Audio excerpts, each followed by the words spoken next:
han vuelto las clases de ruso a la televisión castrista después de, no sé, 3, 4 décadas en los que supuestamente había que hablar inglés o chino. Tenemos con nosotros a Rolando Cartaya, periodista cubano, fundador del periodismo independiente dentro de Cuba. Muchísimas gracias por estar acá con nosotros. Gracias a ti, Juan Manuel. Vamos a ver cómo anuncian este regreso de los bolos a la televisión. Ok. Ah, es un artículo. Yo creí que estaban en la propia televisión. Regresan las clases. ¿Y ese periódico qué es? Ajá, pero ¿de dónde sacan la información? A ver, estatal de la lengua rusa. Bueno, de algún lado, me imagino. Es nuestra página de internet. Hay que confiar en ella, ¿no? ¿Cómo anda? ¿Sabías esto? Sí. Ruski y así Parayo, ¿te acuerdas de eso? Sí, señor. Ah, de la agencia TASS, la propia agencia TASS lo publicó. Es la que lo publicó. Que tremendo. Esa relación de Cuba con Rusia a destiempo, ¿qué buscan ellos, no? ¿Tienes información? Es patente que desde que comenzó lo que Rusia llama la operación militar especial en Ucrania, Cuba le ha dado todo tipo de apoyo. Primero le dio apoyo diplomático, votó en Naciones Unidas en contra de resoluciones. Que hablar allí. Sí, de resoluciones que favorecían a Ucrania. Le puso todo su aparato propagandístico, radioaban a Cuba, todo, en función de repetir la propaganda rusa sobre esto, de que si los ucranianos eran fascistas, etc. Y además de eso, tenemos el caso de los soldados cubanos en la guerra. Esta participación que puede parecer, digamos, espontánea, para algunos es algo espontáneo, la gente se fue por el dinero, etcétera. Pero bueno, primero recordemos que no les sellaban el pasaporte a la salida. Dejar prueba. Y además de eso, en la Fundación para los Derechos Humanos en Cuba, donde yo trabajo, hemos hecho investigaciones. Creo que en el año 2023 había como 700 y tantos, y de esos se suponía que había como unos 70 y pico que eran soldados entrenados de las fuerzas especiales, de las avispas negras. Bueno, mi compañero, mi colega en la Fundación, Luis Domínguez, ha podido comprobar que efectivamente hay fuerzas especiales cubanas, con la única particularidad de que no pueden estar en servicio activo. Digamos, se han retirado de la... En Cuba, ¿no? Sí, en Cuba, se han retirado en Cuba del servicio activo. Pero entonces van a participar en la guerra a favor de Rusia. Entonces, no es nada... ¿Pero tienen algún nombre específico? Son las avispas negras. ¿Pero de alguno caso que lo pruebe? Tenemos una fuente. No te puedo decir... ¿Tienen un nombre? ¿Algún soldado? Fulanito Juan Pérez Rodríguez de Batabanó. Tenemos una fuente que los ha identificado. No te puedo decir los nombres ahora porque sería poner en peligro a la fuente. Pero sí lo tenemos. Sí lo tenemos. Eso si dices el nombre del soldado, ¿se sabe la fuente? Exacto. Entonces, pero sí se sabe que están, con la particularidad esa que te decía, ¿no? Que no pueden estar en servicio activo en ese momento. Con toda esta ofensiva cubana por ganarse a los rusos, no es de sorprenderse que acaben de darle 2 millones para las termoeléctricas y que vuelvan las clases de ruso a la televisión. Y esa especulación que es muy personal de mi parte de que hay varios indicios de que están tratando de insertarse en el diálogo, o sea, aprovecharse del diálogo entre Estados Unidos y Rusia para colocar, como en la época de la crisis de los misiles, pero bueno, en aquella época ellos eran el centro de la crisis, como una ficha. No me extrañaría, yo creo que Estados Unidos debería estar listo y Marco Rubio y todos los demás para que de repente Rusia diga, ay, don't touch Cuba. Don't touch Cuba, como dijo Nikita, si tocan a Cuba, nuestros misiles los alcanzarán hasta en los quintos infiernos, en aquella época. O sea, no tendría nada de particular tampoco. Pero ¿qué ganaría Moscú? Porque ya hoy una base de espionaje, si hoy espían desde los satélites.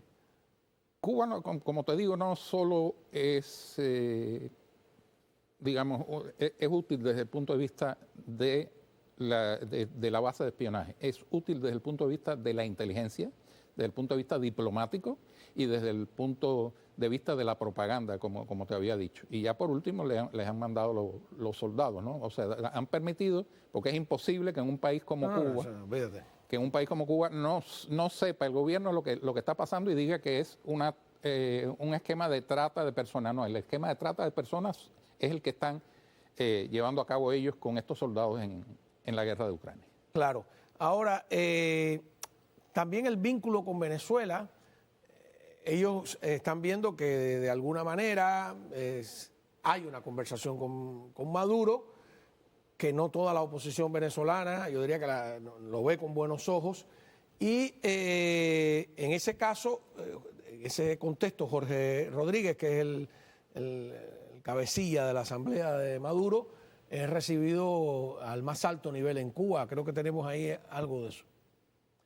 Porque firmamos un convenio de cooperación entre ambos parlamentos para acentuar la cercanía entre los parlamentos, la diplomacia parlamentaria que acompañe el trabajo tan fecundo que realizan nuestros gobiernos y nuestros pueblos. Y tuvo el presidente Díaz-Canel la deferencia de recibirme también en el marco de esta visita oficial que hice a la República de Cuba. Conversamos como conversan gobiernos y pueblos hermanos, avanzamos en todos los procesos de cooperación y de alianza de nuestros pueblos, conversamos del desarrollo de la Alianza Bolivariana del ALBA y de cómo enfrentar el brutal bloqueo que sufren naciones como Venezuela, Nicaragua, Cuba. ¿Cómo asumen el lenguaje, ¿no?, del régimen castrista? Ahora, si tienen esta ayuda de Venezuela, ¿por qué están los apagones del modo y un barco ruso con petróleo que llegaba? ¿Qué es lo que está pasando ahí? Juan Manuel, estos señores tienen el dinero para comprar el combustible. Lo vimos hace poco. El propio Miami Herald tuvo acceso a documentos del grupo Gaesa, donde decía que solamente el grupo Gaviota de Turismo tenía más de 4.260 millones en cuentas bancarias. O sea, ellos tienen el dinero para comprar el combustible. Otra cosa son las termoeléctricas, porque eso sí requiere una inversión de por lo menos 10.000 millones de dólares, según Piñón, el experto de la Universidad de Texas. Pero el combustible sí lo tienen. O sea, no hay justificación para estos apagones de hasta 30 horas. Entonces, es el egoísmo de estas personas que tienen el dinero, pero no quieren mejorarle la vida a los cubanos.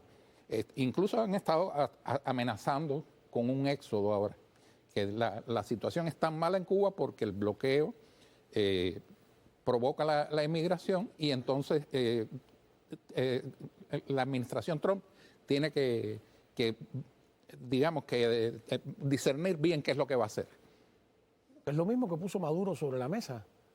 Maduro, y lo dijo después abiertamente de la reunión con Grenell, mira, la gente se está yendo de aquí porque las sanciones conllevan a eso. Es una vieja estrategia. Ahora, también leí un artículo en el cual se habla de que ahí afirman que hay una rebatiña por las remesas entre Gaesa y los funcionarios del partido, ¿no? Entonces, ¿hay una diferencia primero de verdad entre Gaesa y el partido? ¿Son dos cosas distintas o cómo es eso? Hay una diferencia desde el punto de vista de que todo lo que es divisas en Cuba está en manos de los militares, todo lo que es el comercio minorista de las tiendas en dólares, el turismo, Etexa, todo eso está en manos de los militares, no del partido. El partido ha visto cómo se le han ido de las manos las fuentes de divisa que tenía. Entonces, se habla de que las remesas podrían normalizarse. Yo realmente no lo creo. Y menos cuando los cubanos han decidido intentar otras vías para mandar las remesas a Cuba. O sea, las compañías estas, Orbit y Fincimex, empezaron a perder dinero de las remesas desde las primeras sanciones de Trump. Ahora también se ha proscrito a Orbit, que es, como dijimos en otro programa, un travesti de Fincimex. Western Union no está mandando dinero a Cuba, pero los cubanos siguen mandando por otras vías, mulas, agencias alternativas, etcétera. Pero ¿qué más le da? Déjeme ver, yo pensar, tratar de entenderlos. ¿Qué más le da al gobierno cubano, a la dictadura, a lo como quieras llamarle, que el dinero llegue directamente a los cubanos si ellos tienen el monopolio del comercio? Con todas estas tiendas donde al final el dinero hay que gastárselo con ellos. ¿Por qué quieren quitarse al pueblo como intermediario? Bueno, ahora están abriendo estas tiendas en las que solamente puedes comprar en dólares. Ajá. Pero acuérdate que también hay envíos desde aquí. Tú puedes mandarle una piñata a tu familia con comida y las cosas fundamentales que necesitan. Sí, pero pagas por ese servicio. Sí, pagas por el servicio, pero de todos modos no es lo mismo que ellos te vendan como te están vendiendo ahora en estas tiendas, que dicen que el partido también va a abrir estas tiendas en divisa. O sea, de momento eso está, o sea, que bajo CIMEX. Los militares son ricos y el partido es pobre. Eso me cuesta un poco, porque el partido no es inmortal y es la vanguardia y el único. A mi modo de ver, quienes mandan en Cuba son en definitiva los militares. Incluso creo que ha habido en algún momento roces. ¿Y los militares no controlan igual el partido? Sí lo controlan, pero sobre quien recae la culpa es sobre el partido, ¿me entiendes? El partido es como el pararrayo. Si la gente protesta, por ejemplo, acaban de protestar en Matanzas frente a la sede del partido, no van a protestar al Estado Mayor de Matanzas, que está ahí atrás de la universidad. Exacto, porque ya esa es una entidad un poco, ¿cómo decirte?, críptica, o sea que no aparece, no da la cara. ¿Hay un presidente, un CEO que aparezca? Sí, cómo no. Ana, Dios, ¿cómo se llama ella? Bueno, hay una persona. Hay una persona, sí. Hay una persona, funciona como una empresa. Exacto, eso funciona como una empresa. Que responde a Consejo de Estado o a ellos mismos. Eso responde a los militares. Responde a los militares, no al Consejo de Estado. En el Consejo de Estado hay militares también. Y en el Comité Central del Partido Comunista hay militares también que están, digamos que, supervisando, te estoy mirando, ¿me entiendes? Pero no, los que reciben la culpa por los sufrimientos del pueblo son de Díaz-Canel para abajo. Están. Ahora, en la época de Batista, se sabía dónde estaban las fuerzas militares. Tú asaltabas el Moncada o tratabas de tomar Columbia, etcétera.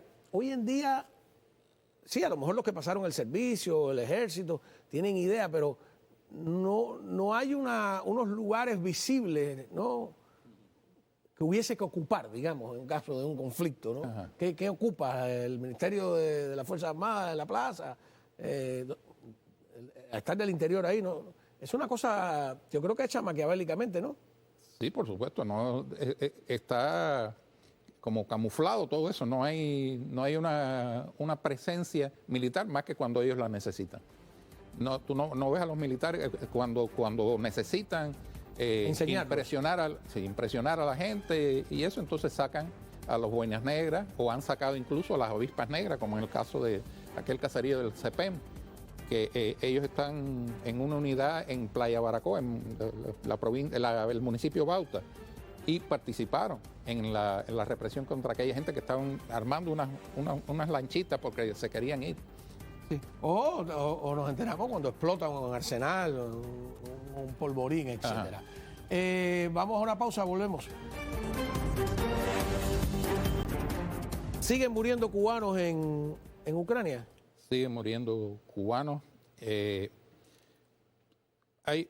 Sacando un cálculo por la cantidad de coreanos que han muerto o han sido heridos unos 3.000 coreanos de 12.000 que hay en Ucrania.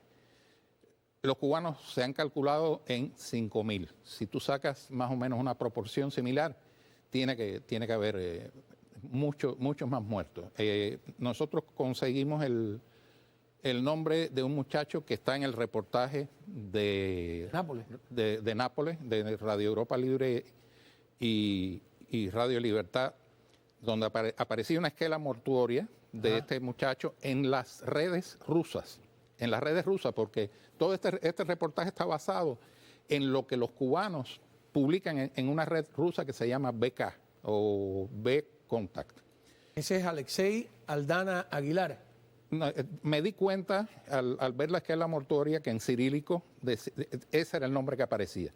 Lo buscamos, Luis lo consiguió y efectivamente es una persona de San José de las Lajas, Mayabeque, que murió en una batalla que le llamaron la máquina de moler, la batalla de Bakhmut, que duró meses.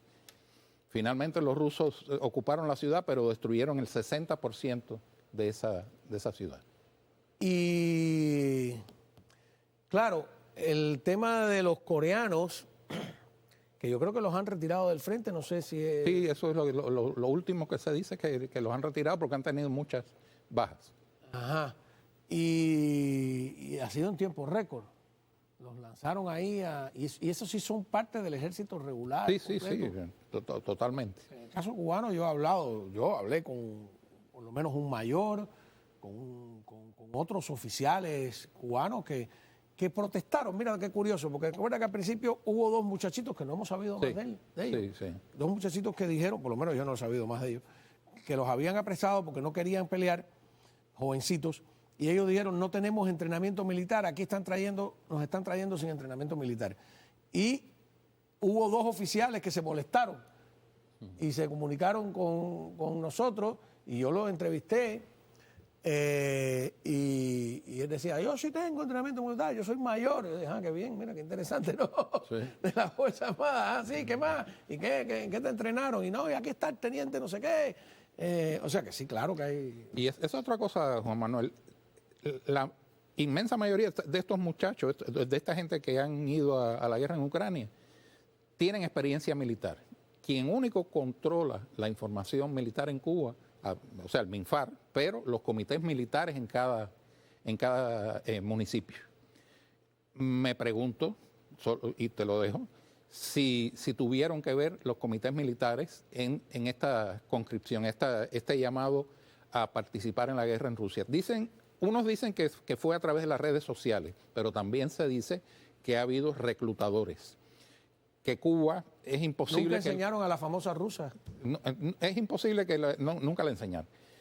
Es imposible que el gobierno de Cuba no sepa que está ocurriendo algo como eso. Que está ocurriendo y que la información sobre quién tiene experiencia militar en Cuba tiene que haber salido de ahí. No es posible que sea una cosa tan espontánea.